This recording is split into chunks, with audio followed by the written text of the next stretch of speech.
Week 3 is in the books for Ryan Tedder's monthly songwriting course.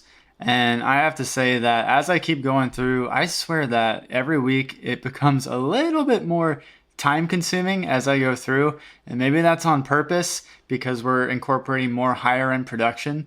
But I think the biggest challenge for anyone going into this is time management. And for me, having a full-time job, it has been even more difficult to be able to do that because I have to basically schedule every day a part of my day to be dedicated to doing this, because if I don't, I'll get so behind and I won't get any of the assignments done. I just know that. And so going into this, just know that you'll definitely have to implement some time management skills if that's something that maybe you're not comfortable with. Definitely find some strategies to help with that. And I think scheduling is one of the best ways because it is very, very easy to fall behind in this class because there is a ton of information. And not only do you have to learn the information, you have to apply it with the songs that you write. And that just becomes a little bit more difficult, especially with each video being, most of them are over an hour long. But with that said, there's a lot of detail with what we have been going over. And it has been incredibly refreshing to see just Ryan go through an entire full production track from scratch. And so week 3 was pretty much all about that. So how do we not just make a bare bones track with vocals, instrument, and drums, but how do we make a full-fledged production with all sorts of the bells and whistles going on? And I want to address one of the comments first that I got in a previous video saying that, hey, they want to know, does Ryan cover a lot of production in this course? And I think that kind of depends on your definition of production. He goes over a lot of production elements in terms of layering and sequencing, arranging. But if you're looking for something like sound design, Ryan has not covered anything as far as sound design. And I'm okay with that because frankly, I hate sound design. I'm a preset man. But if you're looking for how to uncover different sounds and how to dial them in and how to create them from scratch, you will not find that in this course. That's just not Ryan's way of doing things, at least that what he's described. And if you think about it, if you approach this from kind of a songwriter's vantage point, or viewpoint rather, you want to have a full song written and published. So with that said, you need to have sort of an efficient mindset. So if you're trying to create an entire sound from scratch, that takes up a lot of time and a lot of creativity that could be spent towards doing other things that probably better serve the bigger picture of getting a song published. And I think that's probably why Ryan chooses to use presets and just maybe tweak them a little bit as he goes along, because he needs to pump out songs, he needs to pitch them to artists or have them be One Republic songs. And so there's just not as much time to, like I said, make songs from scratch or, all the other sort of production tactics that you might find in other courses. Now, there is someone that I've met recently, PLV Music, and she has a really great review of the Kygo monthly course. So be sure to check that out because I think that's probably going to be a little bit more in line if you're wanting something for sound design and more, tech savvy production. But if you want something as far as arranging and overall production in terms of layering, instrument choice, then this definitely has been very helpful in doing that. So with that aside, hopefully that helps some of you with your decision making. Let's dive into what we covered this week, because it certainly has been a lot. All right, so here is today's task. So my task was to look at this final video lesson for this section, and then I have to produce and finish my second song. And I will play at least what I have so far of that a little bit later on today. All right, so we left off last video kind of on this exploring new sounds and creating a vibe. So in this, Ryan basically is creating a fresh song again, from scratch. He has no preconceived idea of what he wants to do. So he opened up a drum sequencer, put in some drums, and then started layering in some vocals. I think I talked about that last time. And so the project was to be able to do that. So you have to find a vibe. And I got to be honest, this was kind of tough for me because the night before, I had a little bit of a bender and I was kind of hungover the day after, so I wasn't feeling totally creative. So I had to force some creativity. But anyway, there was a lot of stuff I didn't like, but I ended up having some things that I did like. And so I ended up with this right here, basically with this, here it is, laid back pop.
So that's the first part of basically the vibe that I had laid out. And I actually ended up kind of liking it. Like I said, I went through a lot of different trash before I ended up finding that synth sound, which was a Serum preset. Again, I am not into sound design. I hate it. I'd rather just find a preset because there are people way smarter than I that are much better at sound design, and I just want to use their stuff instead. So that's what I did.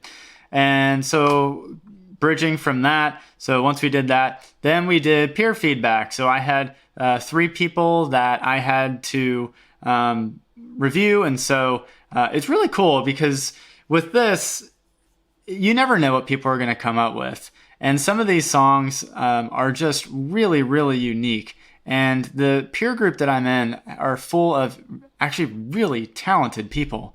And I've actually gotten some insight and some creative kind of suggestions from others that I've tried to implement in some of the tracks that I write, or try to implement some of their motifs, or, different little things like that.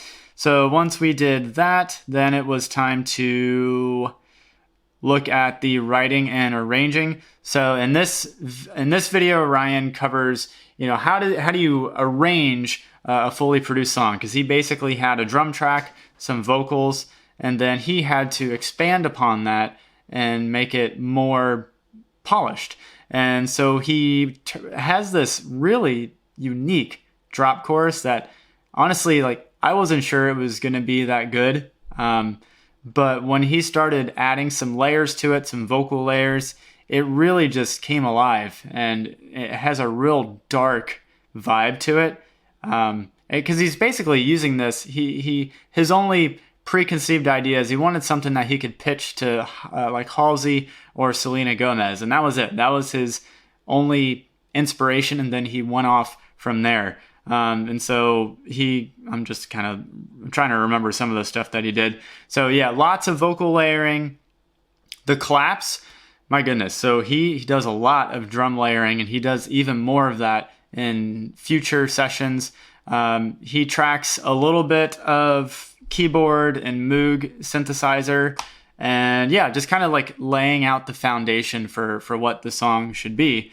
And then you have to write, or rather I have to write my song, because in the previous video he also covers lyrics too. I didn't mention that, but in the previous video he covers all the lyrics in that song. And again, like watching someone draft lyrics is just really insightful to see, because he has lyrics that work really well, and then he has lyrics that he tries that don't work well. Maybe it doesn't fit in the meter, or maybe it just sounds too dark and sinister, and so he has to dial that back a little bit to make it a little bit more friendly, so to speak.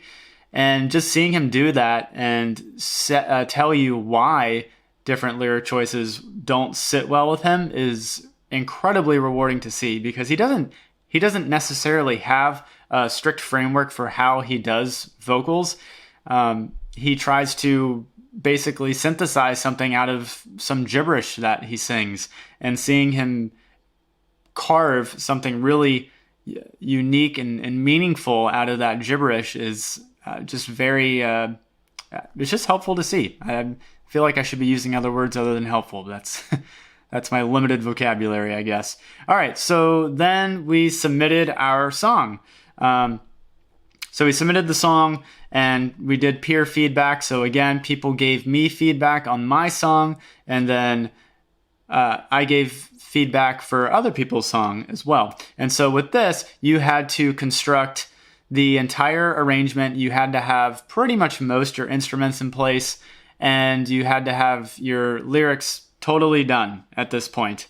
And so with that, it took me, again, lyrics are not my strong suit at all, and I was super self-conscious about recording my voice as per usual, but here is what I came up with for that. So for the second song. So it's called Better Without You.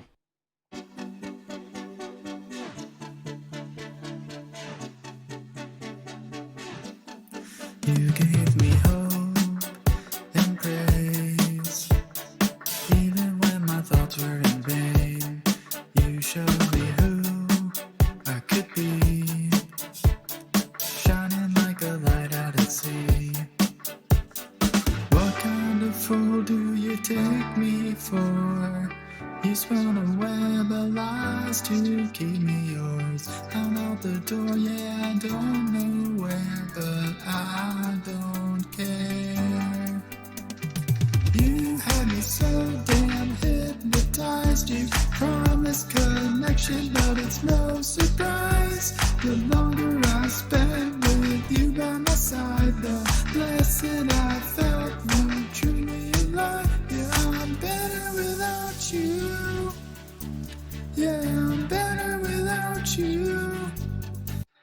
So with this, my instrumental arrangement didn't change that much because I was focused so much on trying to get the lyrics in. And again, like I'm pretty pressed for time. Like I have about an hour and a half each day to work on this, which seems like a lot of time.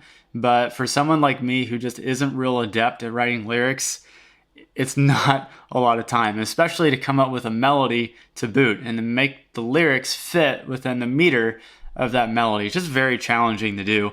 But I'm pretty pleased with what I got here. And I don't know if you read this little blurb or not. And so basically my lyrics were about a guy who likes a girl but realized she takes up too much of his time and is better off without her. But really I was thinking like, well, whoa, this could be kind of a metaphor for social media addiction and how that can rob you of your happiness and all that. So, hey, you know what? I'm kind of proud of myself for coming up with that. But, maybe it's cheesy, but I like it.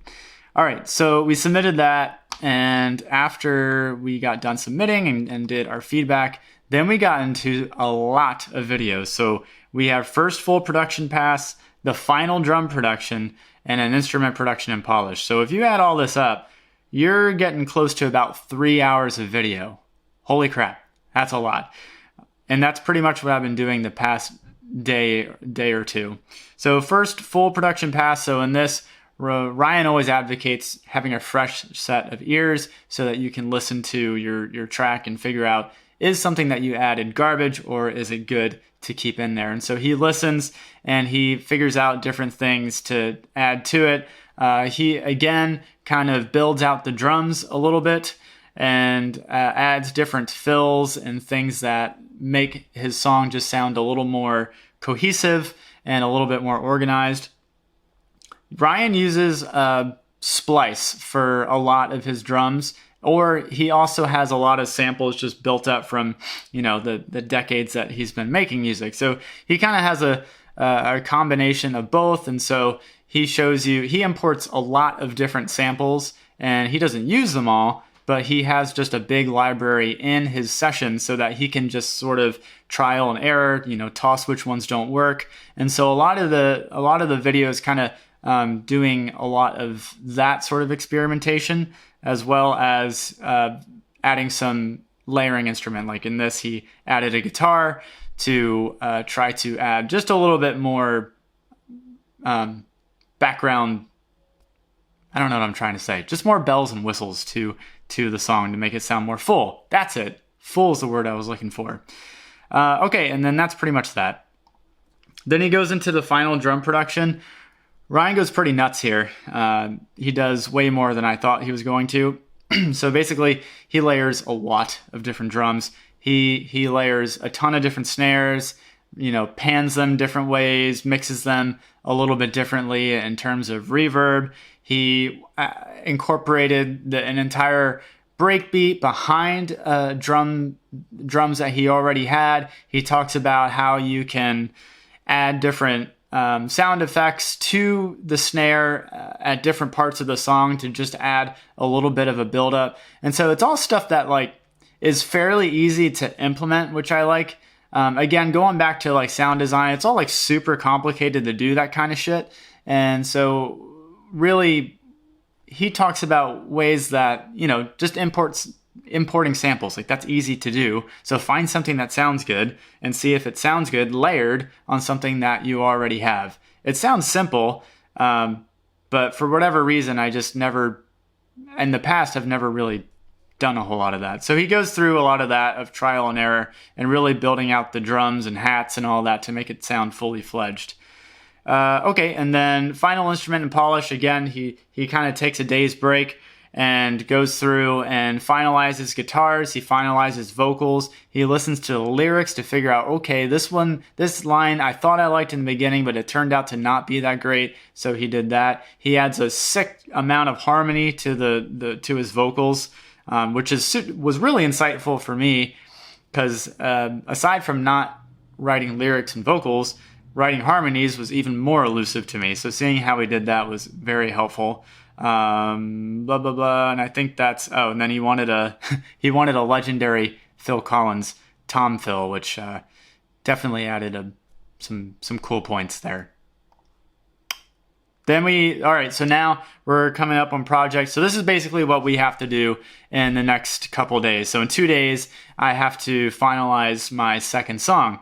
And so at this point, I literally, before I started filming this, just recorded a second batch of lyrics. The lyrics are much louder and prouder than they were before. So it definitely sounds better in that regard. And then I've just added some other layering that I've adapted from Ryan's teachings. And so far it sounds pretty good. And I just got a few little tweaks, but I'll definitely be able to get that submitted on time. And yeah, so like I've said, time management. That is probably the biggest thing about this, is that you have to be really diligent about getting things done on time and being laser focused. It is so easy to get sidetracked. And when I get home from work, there's some nights where I just want to sit on the couch and watch Netflix. But I know that if I do that, I'm not going to get this done. I'm going to fall behind. And I know personally that if I fall behind, I'm just going to say screw it and I'm not going to catch up. And so it's to my advantage to try to stay on target as much as possible. And I think I'm better for it because I think this is really, when I think about the overall goal of this course, it's to really kickstart me to be able to get my creativity and be able to not have to rely on feeling creative, but be able to just pump it out when I need to so that I can start churning out more songs, which is, again, that's the goal of being a songwriter. It's not dialing down every nitpicky thing. It's make a song that sounds 90% there and put it out there. And especially if you're pitching to an artist, they're going to have producers that probably change the sound of it anyway. All right, so I hope that this has been helpful for you. And then as soon as it is available, week 4, the final week will be up and the video will be here somewhere. So definitely check that out and I will see you in the next video.